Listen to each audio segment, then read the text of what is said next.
You're listening to The Gabby Gordon Show. New to the community? Head to GabbyGordonShow.com today. Sign up for the mailing list for exclusive Q&As, conversations, and special surprises. Send in sports-related voice messages, including all questions, through our website to be featured in a future episode. Once again, that's GabbyGordonShow.com. GABBYGORDON show.com. Let's kick off today's episode.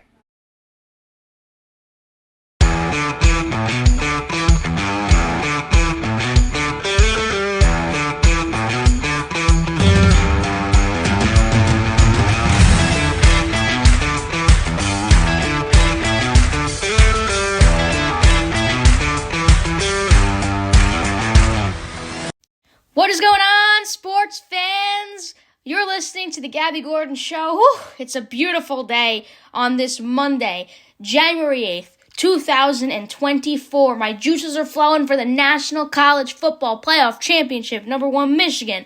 Number 2, Washington, battling it out in Houston.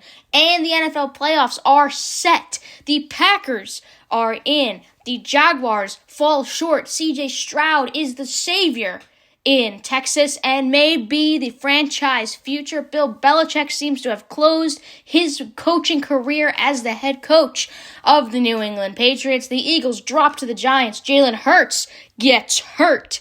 It is football everywhere, and today marks an incredible day for sports fans around the world. My name is Gabby Gordon, welcoming you into the Gabby Gordon Show Monday through Friday, 5:30 p.m.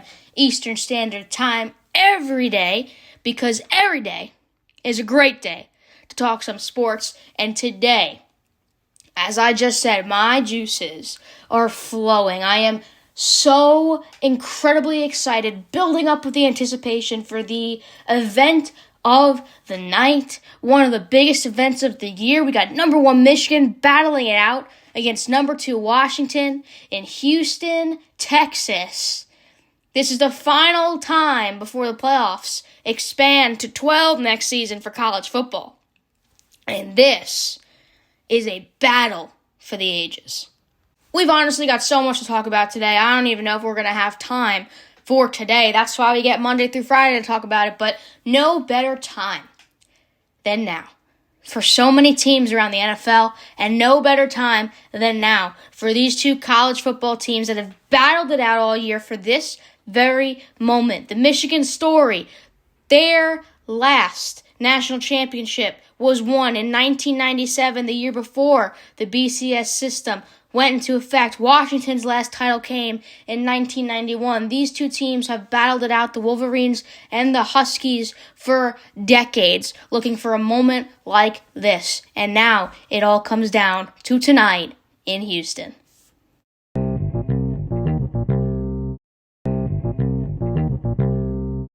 This is truly a matchup for the ages. Welcome to the Gabby Gordon Show. My name is Gabby Gordon. So honored to have you joining me on this incredible Monday, January 8th, where we're going to see history in the making this evening. I mean, the Wolverines and Huskies, they have such incredible game styles through their respective conferences that have gotten them to this point. Two great head coaches, two incredibly talented football teams, and guys that we may see tear up the NFL in the years to come in the best way possible. You've got Michigan's defense. You've got Washington's incredible passing attack. This is going to be maybe one of the greatest college football games we've seen in a very long time, and it is for the moment to hoist that trophy up in the air tonight.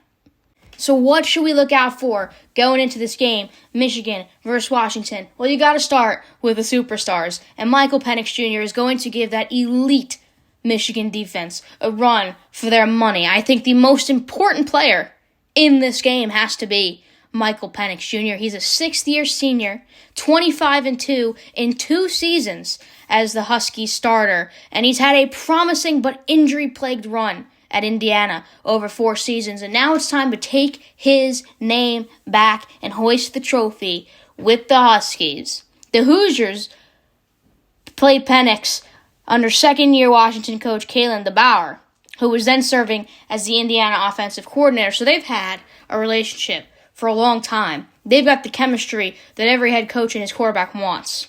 The two reunited at UW in 2022, and we can just see the results have been spectacular.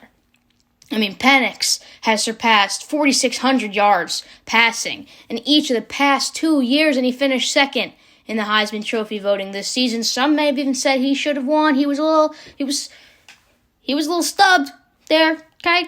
And he turned another gem in the season during the Sugar Bowl semifinal when he lit up Texas for 430 yards passing. He's coming off of a high. Rome Odunze is coming off of a high, who enters 87 receptions, 1,553 yards, 13 touchdowns in this past season. Jalen Polk, Jalen McMillan, Jack Westover, all incredibly talented receivers for Michael Penix, and his talent is going to prove to give Michigan's elite defense a handful. But the reputation of the Wolverines defense precedes it for a reason. They enter ranked number 1 nationally in yards allowed per game, 243.1. Nobody has surpassed 400 yards or 24 points against Michigan. They held Alabama to a season-low 288 yards in a 27-20 Rose Bowl victory. They didn't even play a clean game offensively. The defense is what held them to this very moment tonight. Michigan has 4 players that are ranked inside the top 75 of the 2024 CBS Sports NFL Draft Prospect Rankings. They have dogs. 3 who play in the secondary are within that top 75 list. The talent on their back end of the defense makes them equipped and prepared to contain Michael Penix and his passing attack. Not to mention that the Wolverines registered 6 sacks in the Rose Bowl, and they will challenge a UW offensive line that won the Joe Moore Award as the nation's best, but they have been clutch all season for an offense that has had struggles. J.J. McCarthy struggled in that game against Alabama, against Nick Saban, the greatest to ever do it. And the defense ultimately held them on. And the playmakers were clutch when it mattered. And Michigan has been dominant all season. It is going to be a phenomenal matchup. And I don't know if you can't wait, but I know I am counting down the minutes. That both teams are clutch. Michigan has been dominant. Washington has been clutch. The Wolverines have outscored opponents by an average of 25.8 points per game compared to Washington's margin of 13.5. They've also trailed in only 5 games. That's tied for the fewest of any team in the country, getting ahead when it matters. Meanwhile, Washington has won 10 straight games by 10 points or less. They've battled it out. Grit. Dirt under their fingernails coming to this point. The Huskies have been far less dominant than Michigan, however, though. They've grown comfortable with navigating troubles that arise in close games. It seems like the Huskies are made for the gritty games, and Michigan is made for the dominance that wins games. This is going to be a back-and-forth performance. If you're betting on this game, God bless you. I don't even know who to go with.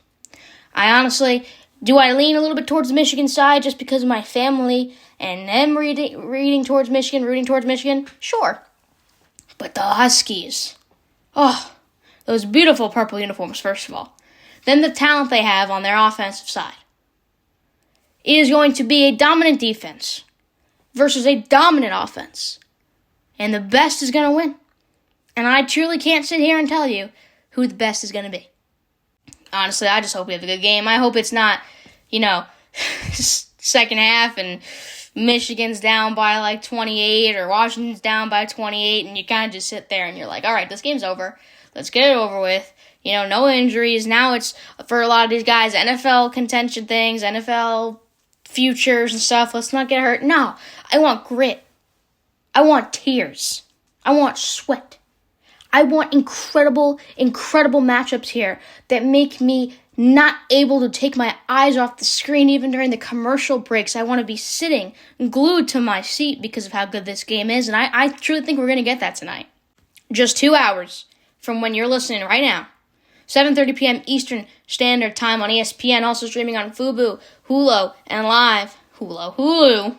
and live TV. I can't even focus, guys. I'm so incredibly excited for this moment. This is going to be the one marked in our calendars for years to come. We're going to be talking about this next year with the next college football championship. Things will be a little bit different in the playoffs next year. This is the last one that we know and love, right? There's going to be some changes to the playoffs. But this is going to be a game I think we talk about for decades. One that we look like, wow, are we ever going to get the Michigan-Washington game back again? A game of that caliber. And honestly, Michigan has done it. Like, at this point, I know you don't take your foot off the gas because you're in the college football championship, but as a Michigan fan, it's like you made it to this game for the first time in a long time. You guys have kind of been the doormats of the college football as of late.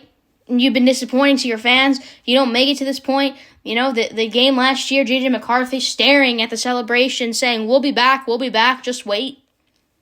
This is a moment for Michigan. And I'm not taking it away from Washington, but this is a moment for Michigan and that fan base, that team, J.J. McCarthy himself, Blake Corum, the moment of his life. It is a moment for Harbaugh and that entire team and every Michigan fan, every Michigan student. It is like they've been waiting for this for such a long time that even if it doesn't come to fruition, even if they can't hoist that trophy up by the end of the fourth quarter when the game turns down to 0, maybe we'll get an overtime. That'd be pretty incredible. But when that clock goes down to 0 and the final whistle is blown, if they have not done it, I still think there are so many things to celebrate on the Michigan side. Plus, this is symbolic. This is incredibly symbolic for Michigan. Jim Harbaugh's got questions. Is he going to the NFL? We know today is also called Black Monday. It's the day that usually the regular season finales of teams that have struggled, the terrible franchises, tend to fire their coaches, completely just dig up the roots and reroute their entire front office. And it is a moment for Jim Harbaugh, who may be coaching his final game as Michigan head coach before he comes into the NFL. People are looking at him for the Chargers. The Commanders look like they need a coach. Looks like Ron Rivera's out of there, right? The Patriots now are going to be probably Bill Belichick-less, according to reports, and especially according to how that last game went. Harbaugh has a future. Is the future in Michigan and in college football, or is the future in the NFL? Of course, he's not going to discuss it right now. With a moment of a lifetime. Of course, he's not going to discuss it. We don't expect him to. But we've never seen anything quite like this moment for him. He is one man in the middle of an incredible story. He is leading his college team into a title game of decades against Washington tonight. At the same time that NFL clubs are firing their current head coaches. And he may take one of those jobs in the future.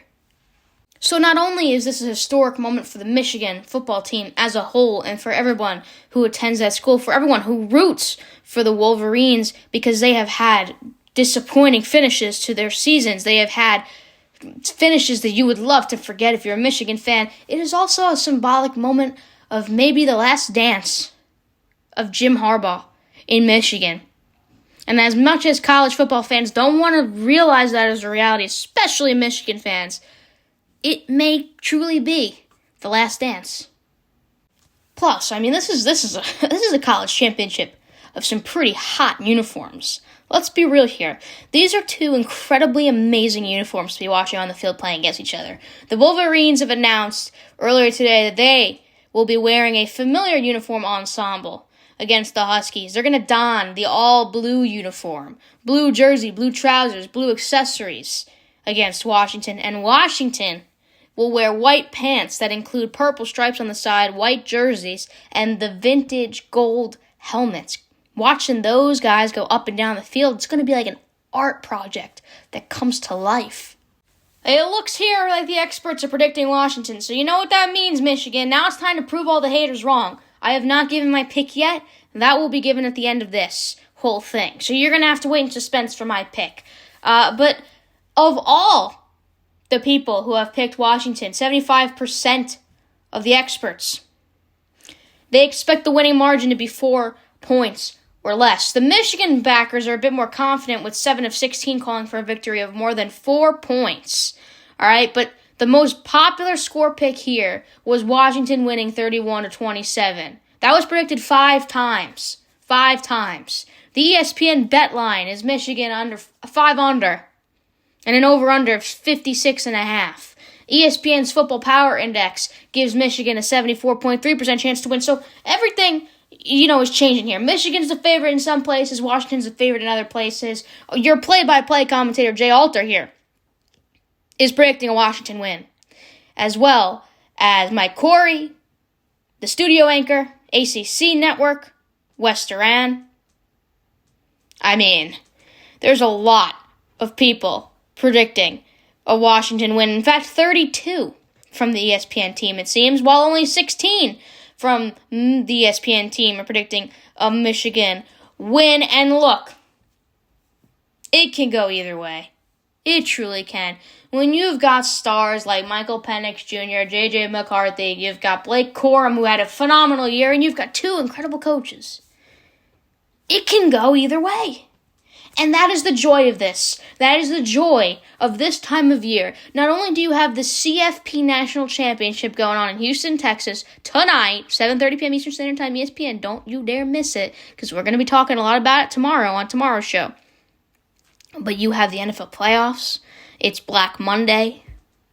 It is an incredible time of year, and I am so honored to share it with all of you. Now I'm going to give my pick, because you've all been waiting for my pick, and I'm sure it's the one that you've been waiting for the most. You're looking at all these experts, and you're saying, damn, what is Gabby Gordon going to pick? Is she going to pick Washington? Is she going to pick Michigan? Drum roll, please.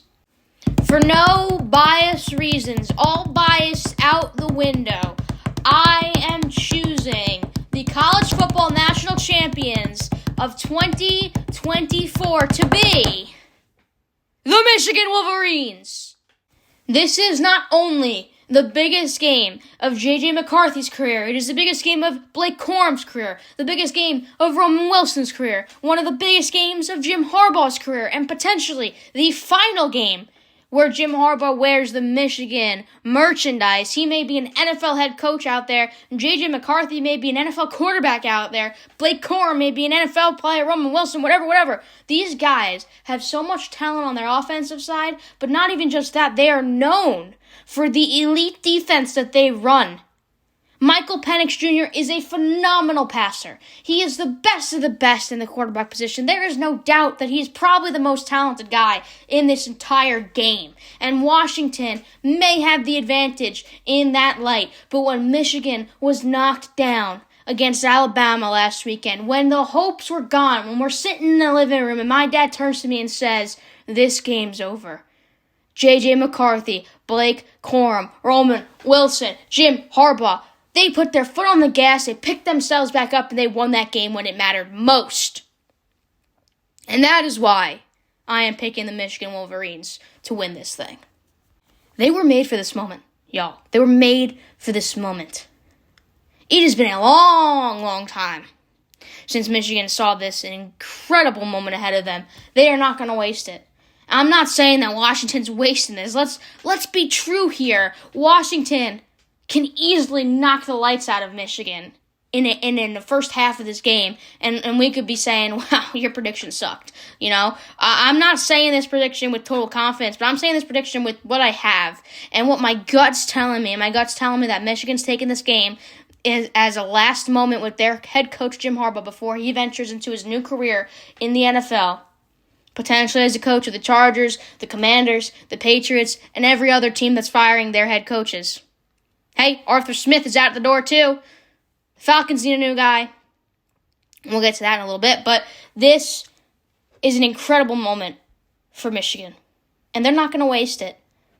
And again, Washington's not going to waste it either. But eventually it comes down to who wants it more. And I think that Michigan is just going to plow through and say, screw this. It's our time. We've been waiting for this moment for decades. This is our coach. This is the last dance of this team that we know and love.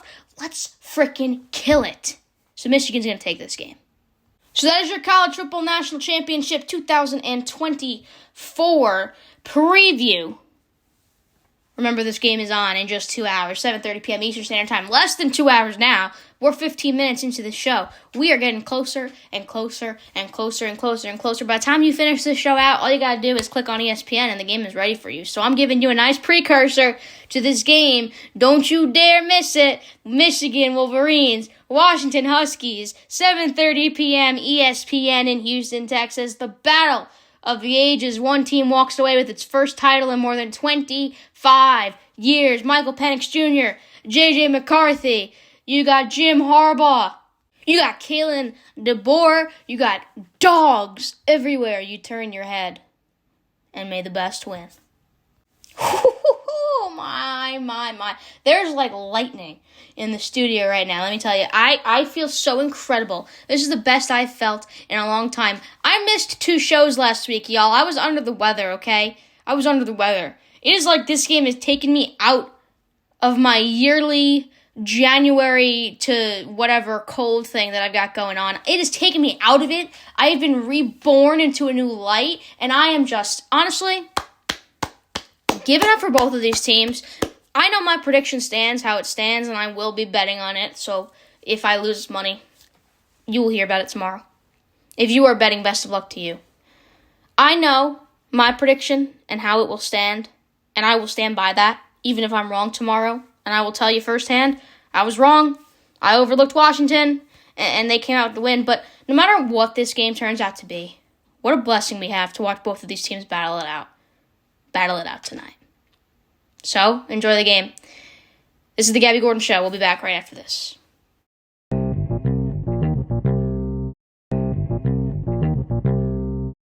You're listening to the Gabby Gordon Show. Welcome back. My name is Gabby Gordon. Man, we just had an incredible college football game day, national championship edition, pregame show, whatever you want to call it. Incredible way to start Monday, to start the week off, to start the show week off. But it is also NFL Black Monday, and the NFL playoffs have been set. We've got teams in there who we didn't expect to be in there 5 weeks ago. We got the Packers who clinched a playoff berth against the Chicago Bears. Jordan Love may very well be the future. We've got the Jaguars and Trevor Lawrence who did not make the playoffs. An insane turn of events there. We've got the Eagles, who are in, but dropped a terrible game to the New York Giants, who, of course, are eliminated. We've got the Commanders, who fired Ron Rivera. Arthur Smith is out in Atlanta. He had a scandal against Dennis Allen. And the Saints, after that game. The Detroit Lions are heading into the playoffs with 12 wins. Dan Campbell is an absolute unit of a head coach. We've got Bill Belichick and his future uncertain. Could even know by the end of the day. C.J. Stroud in the Loud House took down the Indianapolis Colts. And man, what a tough day for Gardner Minshew and that squad. The NFL is going crazy, y'all, and we have to talk about it.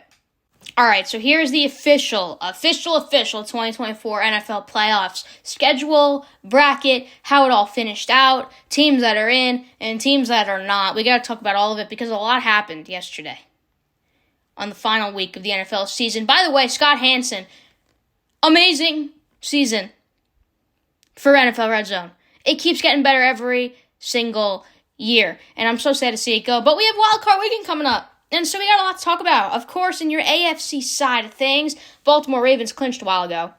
They have a first-round bye. They have home field advantage. And they are just the dogs of the AFC. I keep saying dogs. We got a lot of dogs to talk about today. College football, NFL. We got a ton to talk about. Baltimore's at the top of the AFC conference. Then the second seed, Buffalo, Josh Allen, another unit. Man, a lot of tush pushes last night. I'll tell you. I thought he was going to get hurt. I was a little afraid for him. But he is a massive, massive dude who's got incredible talent, propelling his way to the second seed with his team. Okay? There's not a lot of production out of him and Stephon Diggs lately. But other guys have been stepping up. Dalton Kincaid, Dawson Knox, the two tight ends of that offensive side. Dalton Kincaid stepped up when it mattered. And he has a chance in the playoffs now, second seed. Third seed in the AFC is KC. They sat their starters yesterday. Travis Kelce and Patrick Mahomes did not play. We know Travis Kelce's been dealing with some sort of neck injury. I think he's fine, but they sat him anyway. They sat their starters. There's no need to risk injury there.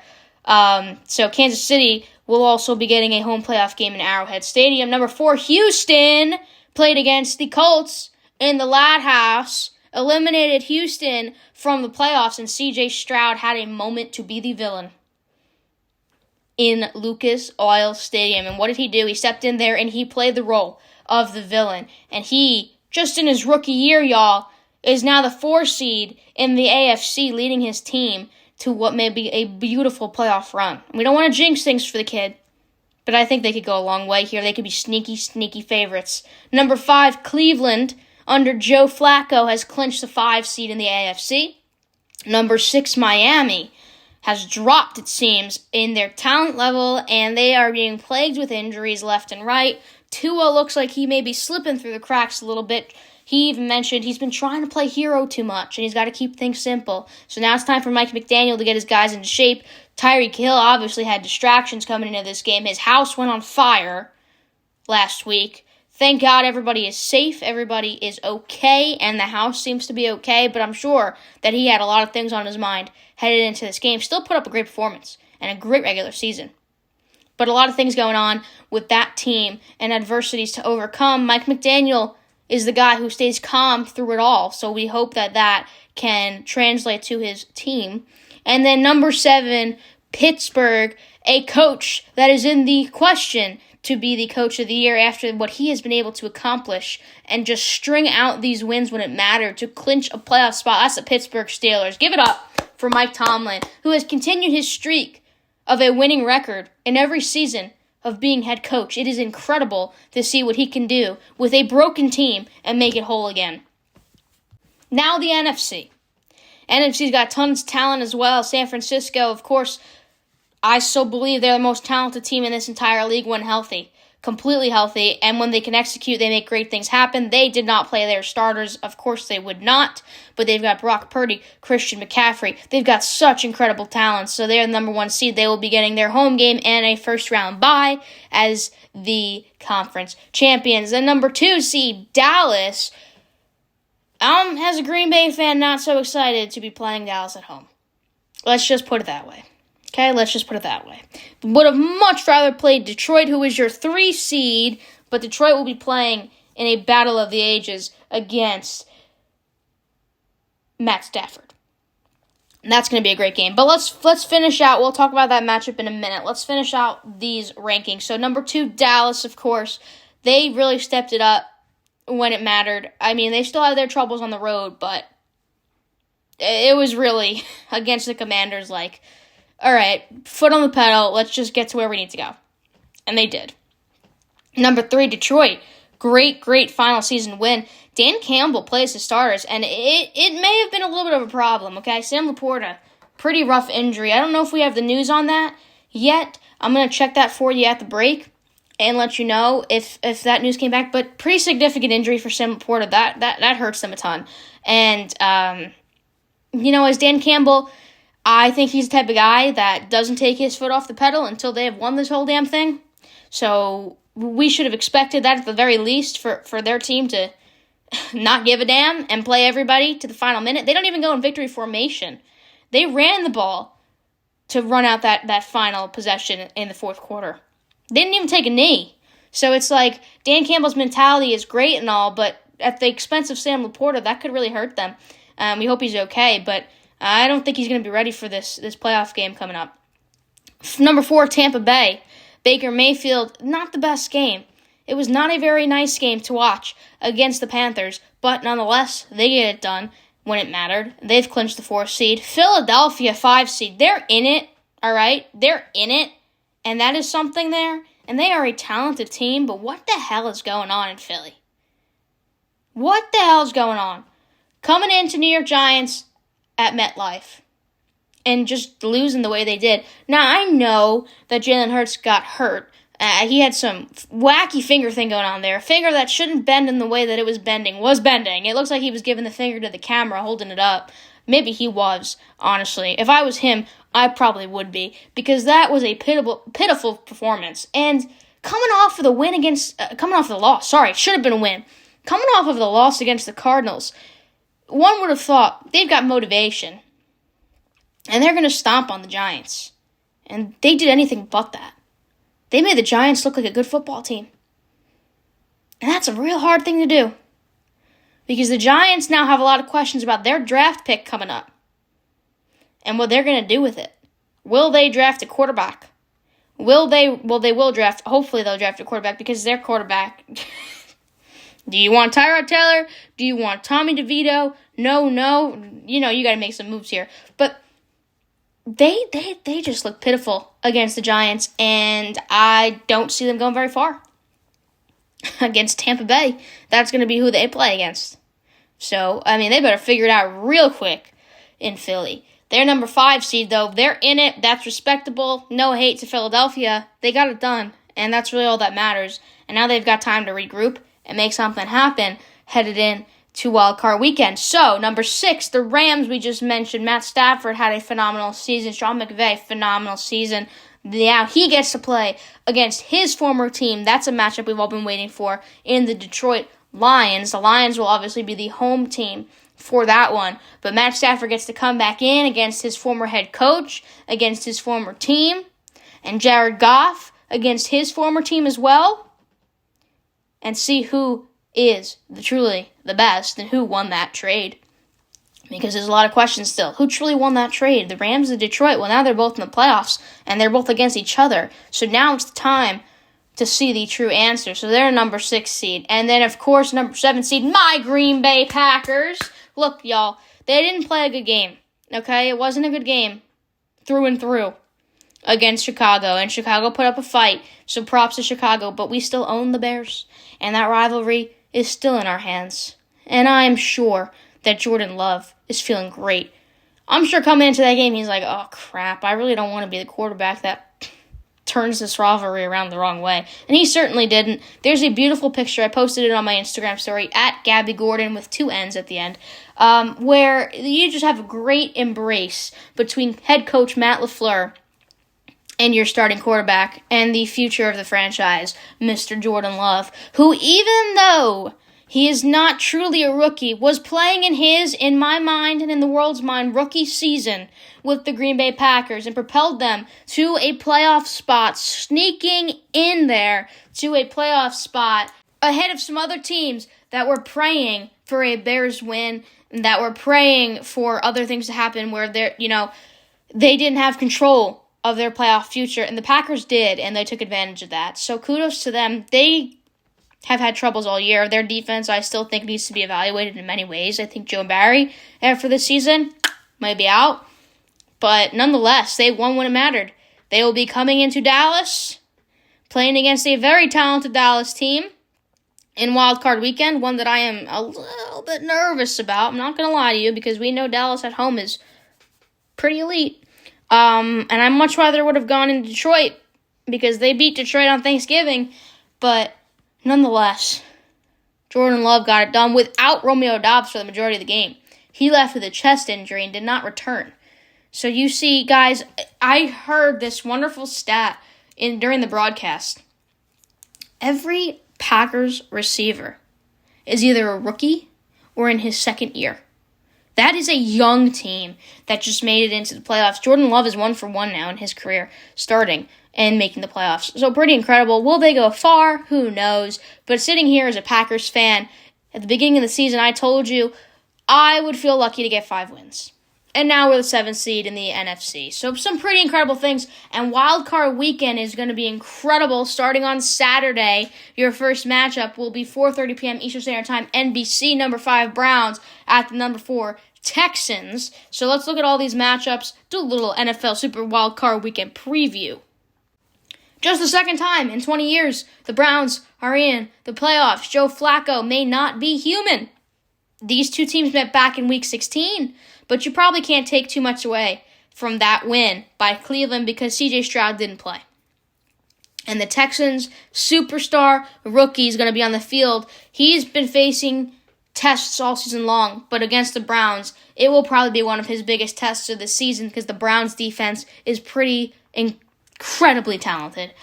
You got Myles Garrett back there who just tears guys up. So C.J. Stroud's going to have his hands full trying to keep a clean game there, but We saw him do it and step in as the villain in Lucas Oil Stadium. No reason he can't do it at home against the Browns. Also, Saturday, January 13th, 8 p.m., this game is on Peacock. That will be number 6 Dolphins and the number 3 Chiefs. Tyreek Hill's going to get a second chance at beating his former team. He didn't do it last time, but this time he gets to do it, and not only gets to do it, but also gets to do it in Kansas City at his former home in Arrowhead. These two teams met back in Week 9 in the game that KC won 21-14, but that game was played in Germany, so we can kind of throw that out the window. Who cares about that? The temperature in KC is expected to be below 12 degrees on Saturday night. So all those Miami Dolphins coming in the heat of Miami sun will be getting their butts freezed off in Kansas City on Saturday night. So that could be an indicator that they have to prepare for the cold weather. The Chiefs too.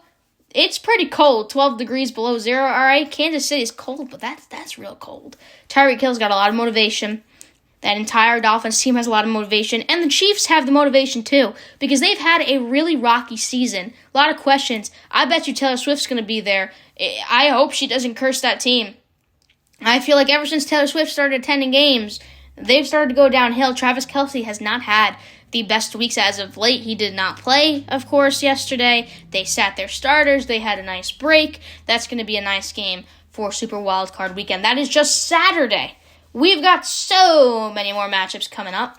On Sunday, January 14th, 1 p.m. Eastern Standard Time, CBS, that will be on, and Paramount Plus. 7 Steelers at the number 2 Bills. This game's being played in Buffalo, where the Bills have nearly been unbeatable this year. They've gone 7-1 at home. Josh Allen has faced the Steelers 4 times in his career, and he's gone 3-1 in those games. The Sunday forecast in Buffalo is calling for sub-freezing temperatures with possible snow. So it may be another snow game like we saw in New England yesterday. The Jets and New England game, you had guys with the snow blowers trying to get them so you could at least see the lines, what yard line you're even on. I think I'd want that job, honestly. That's pretty cool. But we may see snow in Buffalo, and Pittsburgh is going to have to adjust to that. It's a team that's had their ups and downs all year, but one thing has remained consistent in Pittsburgh, and that has been head coach Mike Tomlin. And I believe he truly is the reason that they are in the position they are. He just takes adversity and rises to the occasion and has propelled his team. There's talent, don't get me wrong. Najee Harris, dog. Deontay Johnson, dog. Both making moves when it matters, but they've been through the quarterback roulette. And they have been going through so many levels of backups, third strings. They had really no outlook to make the 7th seed, if you asked me 5 weeks ago. So Mike Tomlin has really remained a constant for them, and that's truly the reason they're in the position they're in. But the Bills are the Bills. At home, they dominate. Josh Allen is a force to be reckoned with. He has so much incredible talent, both with his arm, but also with his legs. He's a guy that's built like you wouldn't really expect him to run. But he just makes it happen when it needs to happen. And they've got great talent as well. And a great head coach. And a great everything. The Bills have had a rough year, but they have the talent. So this game is going to be a fun one to watch for sure. Then the afternoon, 4:30 p.m. Eastern Standard Time. This one's on Fox. Number 7 Packers visit the number 2 Cowboys. This is going to be a revenge game for Mike McCarthy, former head coach of the Green Bay Packers. And this is going to mark just the second time that he has faced the Packers since being fired by them in December of 2018. Now, he lost the first meeting in 2022, but let's remember Aaron Rodgers was under center there. And now you have a young guy in Jordan Love, and he's going to be looking to get his first win over Green Bay, and Jordan Love will be looking to get his win over Dallas. Now, obviously, there's no history between McCarthy and Jordan Love, but still, it is a symbolic moment for McCarthy and an even more symbolic moment for Jordan Love. If that kid can win this wildcard weekend game, not only will heads have turned twice now. They turned yesterday when he was able to pull it off against the Bears, but they will turn on Sunday if he can pull it off against the number 2 Cowboys. They are the 7th seed. All right, they got in just just inches away from being eliminated. They didn't play a clean football game against the Bears. Jordan Love made mistakes, but he did it. That's what matters. And now he has a chance to go even further. And now he's just playing with house money at this point. And he's got all the confidence in the world now to propel him to beat the Cowboys at the Cowboys Stadium. Come on now, that's going to be another great game. And then the final game for the weekend slate of Wild Card Weekend will be played at 8 p.m., probably the biggest matchup that we've been waiting for in the playoffs. The number 6 Rams at the number 3 Lions on NBC for their first home playoff game. In 30 years, they'll be welcoming an old friend back to Detroit. That is Mr. Matthew Stafford, who, the Rams quarterback, has just been incredible this year. He has led his team to the playoffs. Led the Lions to the playoffs 3 times, but never got to play a home game.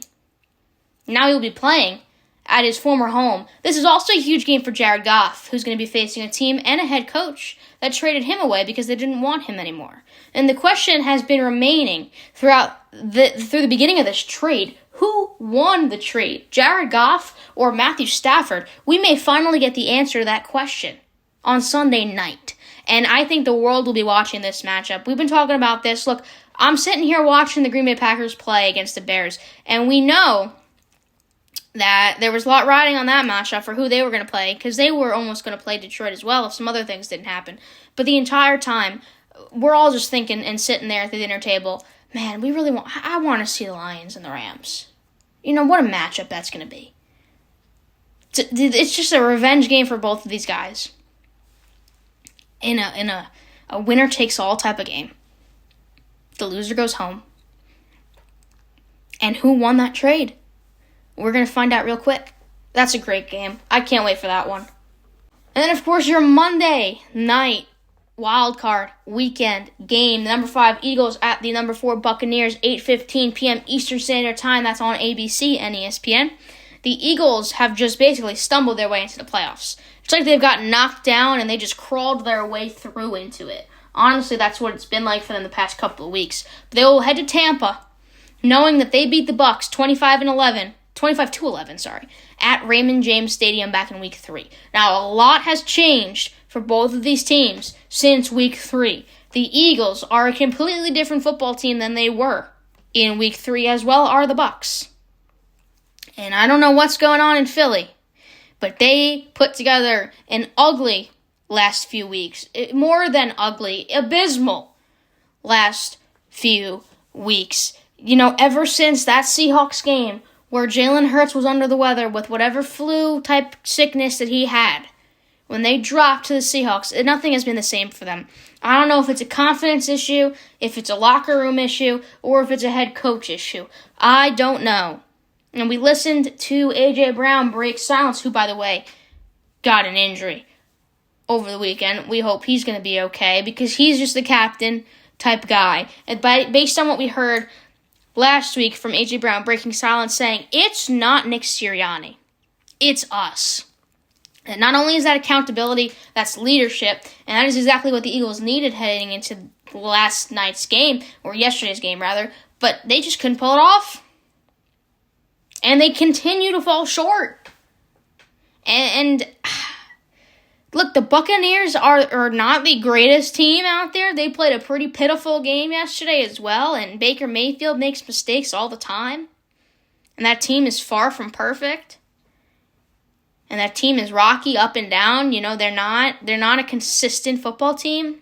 They seem to win when it matters, but they're not consistent. And the Eagles are still way more talented than the Bucs.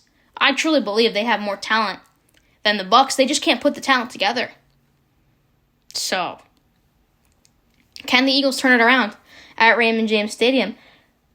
Look, if I thought that there was going to be motivation coming into yesterday against the Giants, they put up a terrible game. So, there may be motivation coming in to the Bucs Stadium, but can they put together a good game? I really don't know. So, then the rest of the playoffs obviously are all TBD. We have no idea what's going to occur there. All we do know is that the Ravens and the 49ers will be playing in the divisional round. The 49ers will be playing the worst remaining seed in the NFC divisional round, and the Ravens will face the worst remaining seed in the AFC, and the winner of the Monday night game will get to play on Sunday in the divisional round. So, the divisional round is going to start January 20th, Saturday. Your first game will be 4:30 p.m., and then 8:15 p.m., and then Sunday it will be 3 p.m. and 6:30 p.m. And then, of course, Championship Sunday, you got the AFC Championship, NFC Championship, and then your Super Bowl, Sunday, February 11th, in Las Vegas, 6:30 p.m. But we got a little ways to go until we can truly predict that Super Bowl matchup. And I think this weekend upcoming is going to tell a lot of the story. So if we thought we had a lot to talk about in college football, we probably have even more to talk about in the NFL. And after the break, we're going to get into some of the NFL Black Monday news. Some teams have already up and outed their head coaches for rightful reasons. Little scandal there with Arthur Smith, Dennis Allen. After their game, they got blown out, and Arthur Smith is out of a job now too, blown out of the job. So we'll talk about that. Bill Belichick's future is in question. Ron Rivera fired. The Chargers are all with interim coaches. They're looking for a new head coach guy as well, and really a new everything in that roster. So we got a lot. We got a lot to talk about right after the break. You're listening to The Gabby Gordon Show. We'll be back right after this.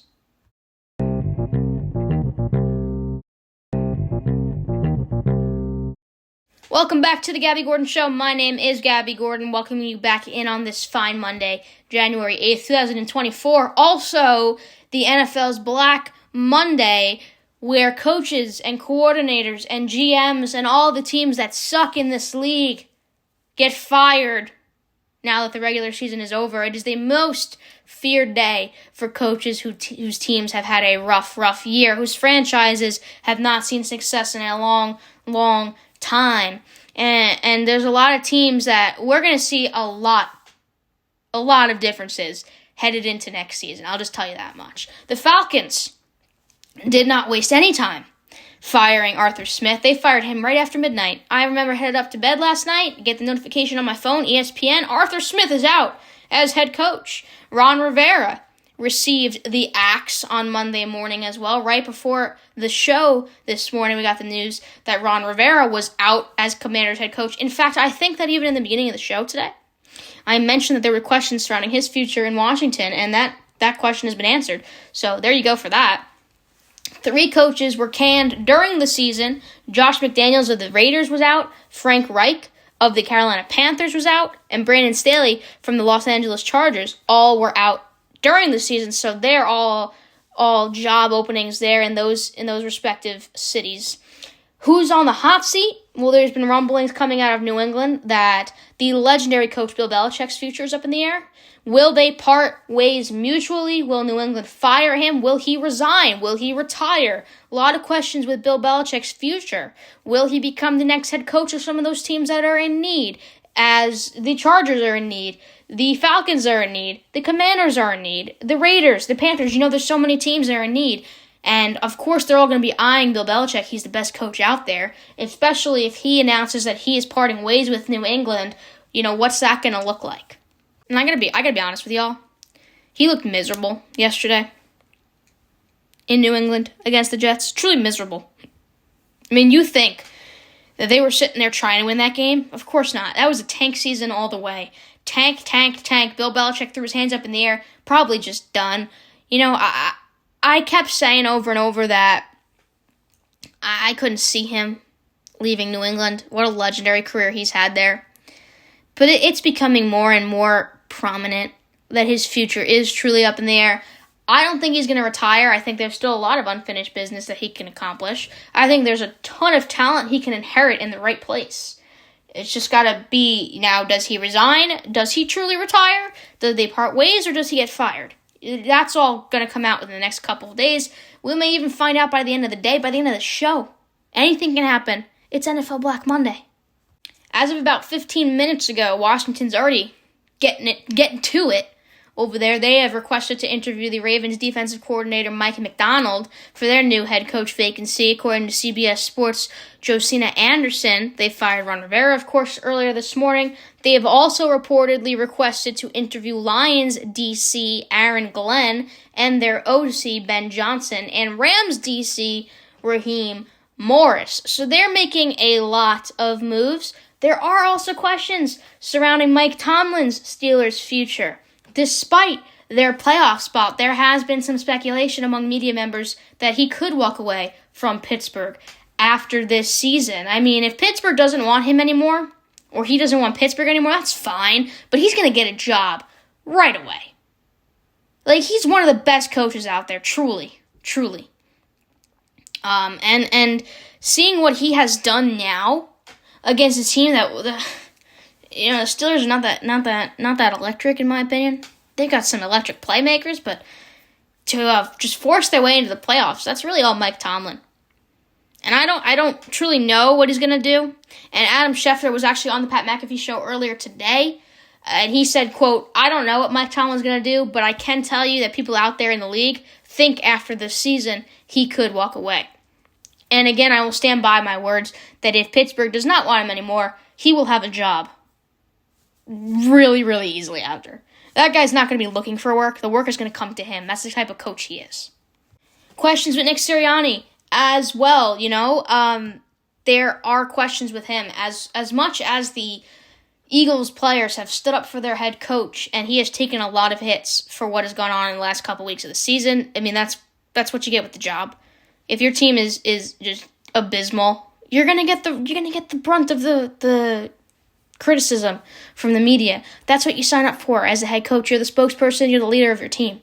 Nick Sirianni has done some questionable things throughout his coaching career in Philly, and while there isn't much negativity that surrounds playoff-bound teams on the Black Monday of the NFL, the Philadelphia Eagles might be the exception to that rule, based on how they've played, because they don't look like an NFL playoff-bound team right now. And that all comes back to the head coach. There's a lot of Eagles fans, Eagles writers that are calling for Nick Sirianni to be fired. On Jakib Sports earlier today, this morning actually, Les Bowen said, quote, "Replacing Sean Desai with Matt Patricia alone should get a coach fired. It's just ridiculous what they're trying to do and what they look like trying to do it." So you got Eagles fans out there who are not happy. Les questioned head coach Nick Sirianni's decision to replace Sean Desai with Matt Patricia as defensive coordinator after 13 games, and we talked about that on the show a couple weeks ago as well. How it doesn't make any sense for a team who is one of the best in the league to be uprooting their defensive coordinator. It's almost like they're in panic mode, like they know something that we don't, and now we may see they truly are in panic mode now at this point. And Philly's defense has gotten worse under Matt Patricia, despite having talent. We've seen that. I mean, when you let up over 20 points to the New York Giants, it's like your defense has got some holes in it that need to be recovered, and you're in the playoffs now. There's no room for that anymore, because you're not going to be facing off against teams like the Giants. You're going to be facing off against teams who have talent and who will hit you when you're down. And the defense has just not been functional. It's probably one of the worst performances Philadelphia's put together in a long time. After being in the Super Bowl last year, they fell short, sure, but they made it there, and that accounts for something. It's too early to say whether Sirianni is in the hot seat, but, I mean, the decisions that have been made for Philly and the results of those decisions as of late don't help his case at all. You also got the Jets, too, and their entire head coaching staff and their coordinators and Robert Saleh. Jets star wide receiver Garrett Wilson actually said that this is the worst year of his life. The 2023 season was the worst year of his life. And it's totally understandable to hear these frustrations, because the Jets are just, I mean, if they didn't put together the worst performance of any team this year, it's certainly the second worst performance. They've had to juggle between multiple quarterbacks, including Zach Wilson, Trevor Siemian, Brett Rypien. Aaron Rodgers, of course, tore his Achilles in the first possession of his Jets career. He did not play more than a drive with the New York Jets this year. And even though that Aaron Rodgers is advocating for guys like Rob Saleh, Nathaniel Hackett, and their entire front office, I don't know what much more will change if you keep it the way it is, to be completely honest. So, while those coaches don't seem reportedly to be in the hot seat, we could see some incredible changes and an uproot of the system, because you know what Rodgers says can change in an instant.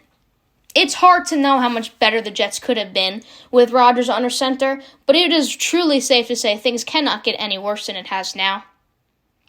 And it has been truly disgusting to watch the New York Jets play the way they have. And I am not a Jets fan, but I'm a New York fan. And when both New York teams suck this bad, it is not a good look. And the Bills are the only thing we can hold on to.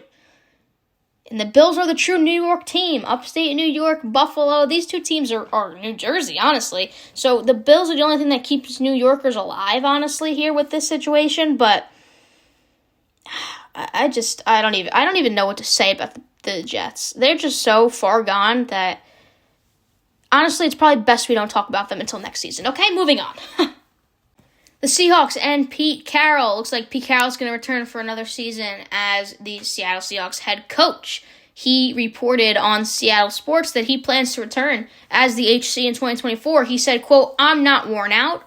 I'm not tired." He has been the head coach of the Seattle Seahawks since the 2010 season. That's a total of 14 years. He has been a vet there.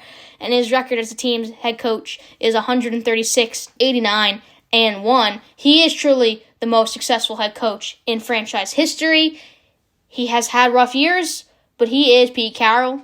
He deserves all the respect, and he looks like he's going to be staying in there for 2024. One last thing to note has to do with the Bears. Of course, they dropped to the Packers yesterday. Of course, they had nothing to play for. The only thing they had to play for was their own dignity, truly, and they've put up a good game, and Justin Fields has been a great quarterback for them. He's really stepped it up this year compared to last year, and I give that to him, and I give him that praise because he is a great quarterback. He's got talent in his arms. He's got talent in his legs. That makes for a good combo. But what are they going to do with the number 1 pick now that they have secured it? Well, a lot of people expect them to trade it. Now, I don't know why you would. There's a lot of talent in this league that they could use. I remember a couple weeks ago, I honestly think it may have even been last week, where the crowd was chanting, "We want Fields, we want Fields." And now, of course, they clinched that number 1 pick in the draft this year. That opens up a lot of quarterbacks for them. So if they project the Bears to take the number 1 option, the number 1 option looks to be Caleb Williams. What does that mean for Justin Fields' future? Is Justin Fields going to be committed as their starting quarterback? Well, if they pick up his option, that will be all that we need to know. Chicago acquired the number 1 pick from Carolina last year and could fetch a high price if they part ways with the selection. That pick is valuable this year. It's valuable every year, but it seems a little bit more valuable this year. And if the Bears aren't looking to change their quarterback, do they really need the number 1 pick? So based on what they do with that, if they can trade out, then we know that Justin Fields is going to be staying as the guy.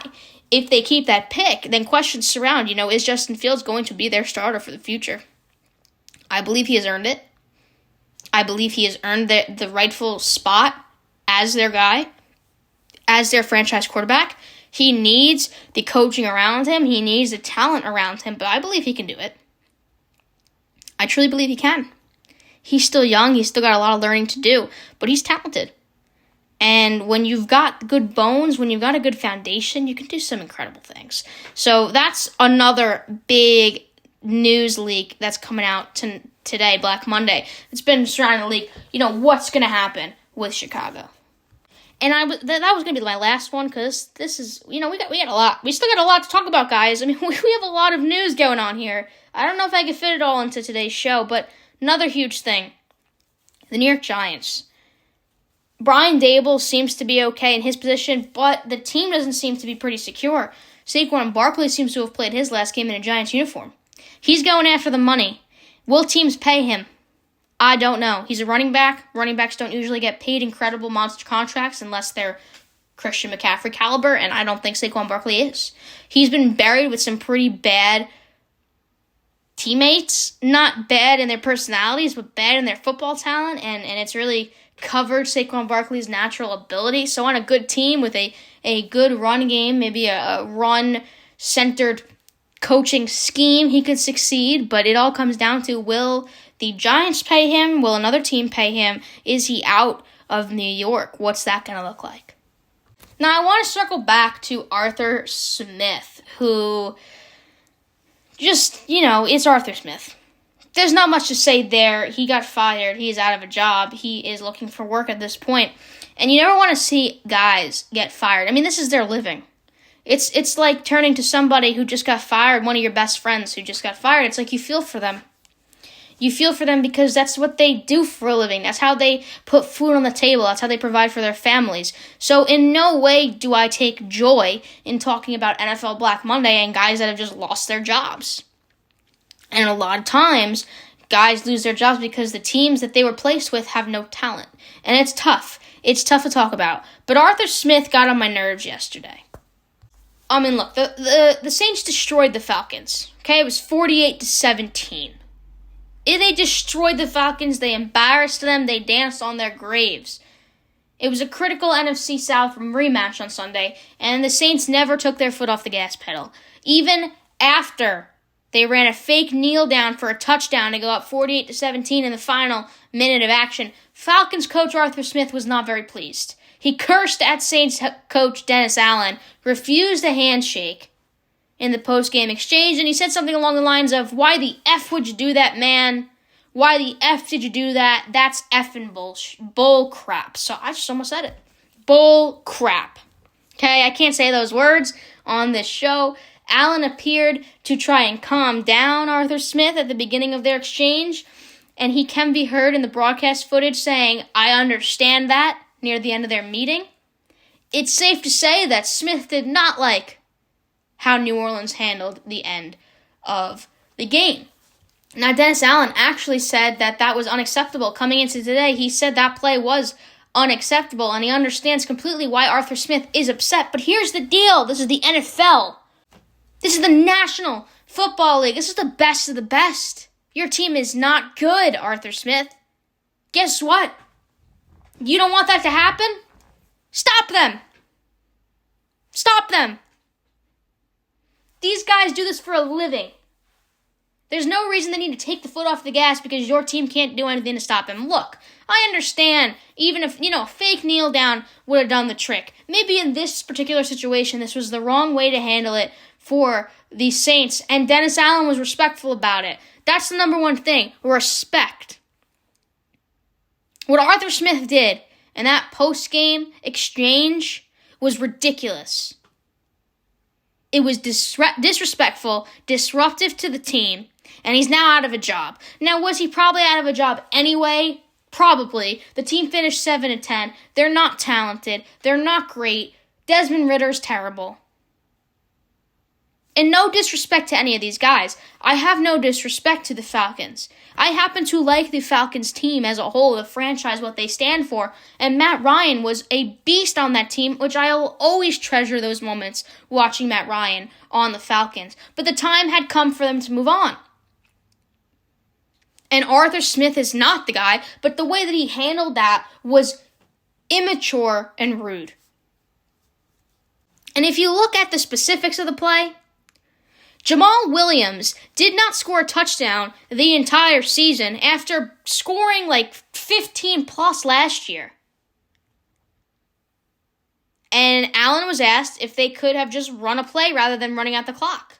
He told reporters that the team went against his advice. It resulted in a touchdown. They wanted Jamal to get his first touchdown. Now, was it the right way to do it? Who knows, I mean, it was not the best moment to stomp on a team that's already been down. You never hit a man when he's down. That's what people say. But, come on. Are we really going to be here and be babies about it and curse guys out or refuse handshakes when your team has nothing to speak up for itself or your team is not good? Your team lost that game way before that. Your team was embarrassed way before that final play. Jamal Williams got his first touchdown of the year on the final game of the season. The Saints are not in the playoffs. That was the only chance. You don't know how much longer Jamal has in New Orleans. Desmond Ridder was intercepted. They returned the ball close to the goal line. If your team plays better, that doesn't happen. If the team you put together plays with a little bit more poise, that doesn't happen. Sorry, that's just the facts. Could it be seen as a Bush League type play? Absolutely. Do I understand why Arthur Smith was pissed off? Absolutely. But do I also understand that this is football and it doesn't really matter how bad you're losing? Doesn't really matter. No one really gives a crap about your feelings being hurt because your team is already down and there's no chance that they were going to come.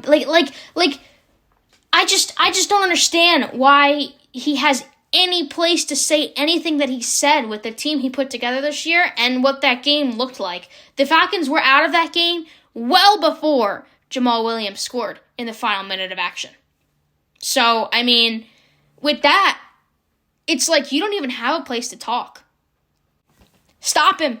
That's the best thing I can say. Stop Jamal Williams from getting into the end zone. Then you can talk. Right? But you let them right down the field. You let them, Desmond Ridder throwing the interception. You put that situation in their hands, and they wanted to give their guy a touchdown. First one of the year. That's team chemistry in my eyes. Doesn't seem like the Falcons had a lot of that this year, but the Saints have team chemistry. They stuck up for their guy when it mattered, and he was a dog, got into the end zone. Honestly, that's teamwork. You can't get angry at that. Come on. You can get angry, but to cause a scene when you have no place to talk and now you don't even have a job anymore in Atlanta to begin with. It's I just don't like how that was handled by Dennis Allen at all. I really don't. Now, granted, Dennis Allen didn't call that play, and the players overstepped him to get their guy a touchdown, but either way, it's if you can't stop their offense, they're going to score. Doesn't really matter the situation. That's football. These guys do this for a living. These guys make money off of their success. Of course, Jamal Williams not only wanted that touchdown probably for a contract, but also for his own confidence. So it's what are we talking about here? If I'm Arthur Smith, I'm embarrassed already as it is. I just walk away quietly. Say my point in my press conference before I get fired and just go on with my day because I've had a terrible season and I don't want to talk about it anymore. You just drew more attention to yourself, Arthur. You drew more attention to yourself and you've left your job red and angry and embarrassed and with the spotlight on you at a time where you don't want the spotlight on you. Just walk away quietly like it never happened and just go on about your life and maybe you'll get a head coaching spot somewhere else, probably not, maybe college, I don't know. But, maybe you'll get on a coaching staff somewhere and just walk away. It's not fully Arthur Smith's fault. I don't want to be seen as disrespecting the guy. I understand where he's coming from and I understand that his team didn't have success but also didn't have a ton of talent. But the way that was handled, I think, comes from an inner place of anger from the season and kind of pent-up anger. If I were him, I would have just turned around, walked away, and said my goodbyes, and never spoke again in front of the Atlanta Falcons. That's just honestly how it should have been handled. You're listening to The Gabby Gordon Show. Let's take a brief time out. We'll be back right after this.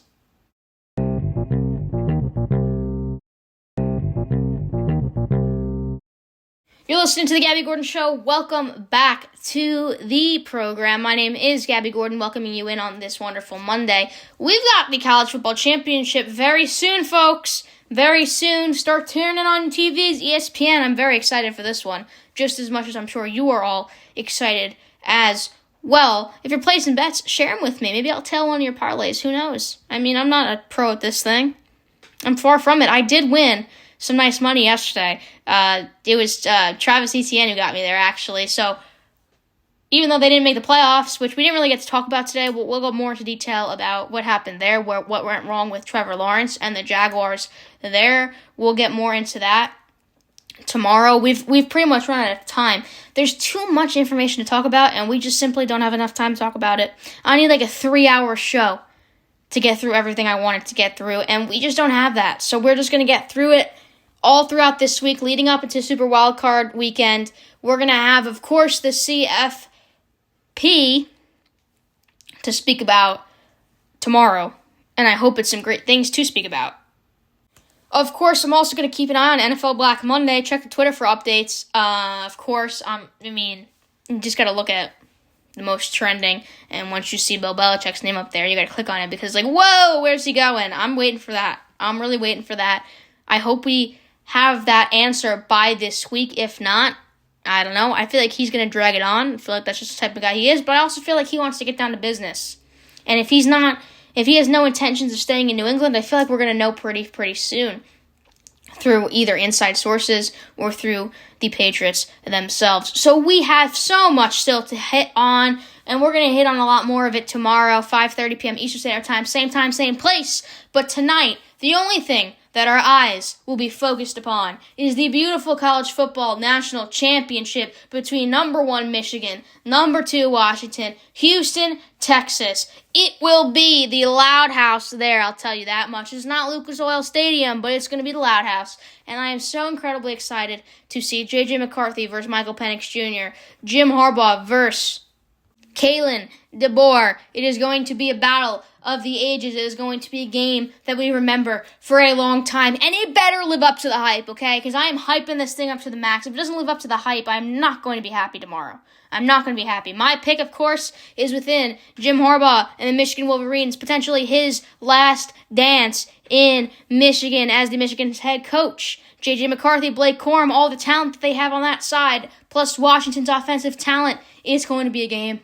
It is going to be a game played by dogs on both sides. A game with grit and determination from both teams who are looking to win a national championship for the first time in 25 years. Decades we're talking about. Decades. History to be made on the line tonight, plus NFL Black Monday, NFL playoffs on the line. We've got so much, y'all. We've got so much. And just not enough time. You're listening to The Gabby Gordon Show. My name is Gabby Gordon. So thankful for you tuning in. Again, Monday, January 8th, 2024, years after zero. We got a great show planned for tomorrow. We've got a great night ahead of us. Go out there, enjoy the game. Don't go crazy. And I'll catch you guys next time. Because don't forget, today and every day is a great day to talk about sports. Today especially was a great day to talk sports. Tomorrow will probably be an even better day to talk sports. This week of shows ahead is going to be probably the best time of year to talk sports. So let's get into it. I will see you tomorrow, same time, same place. I will probably also see a lot of you on Twitter talking about the game, and I will be there as well. At Gabby Gordon Show. Head to GabbyGordonShow.com if you haven't already to get all of the information to not miss a single beat. I will see you guys tomorrow. Have a good one.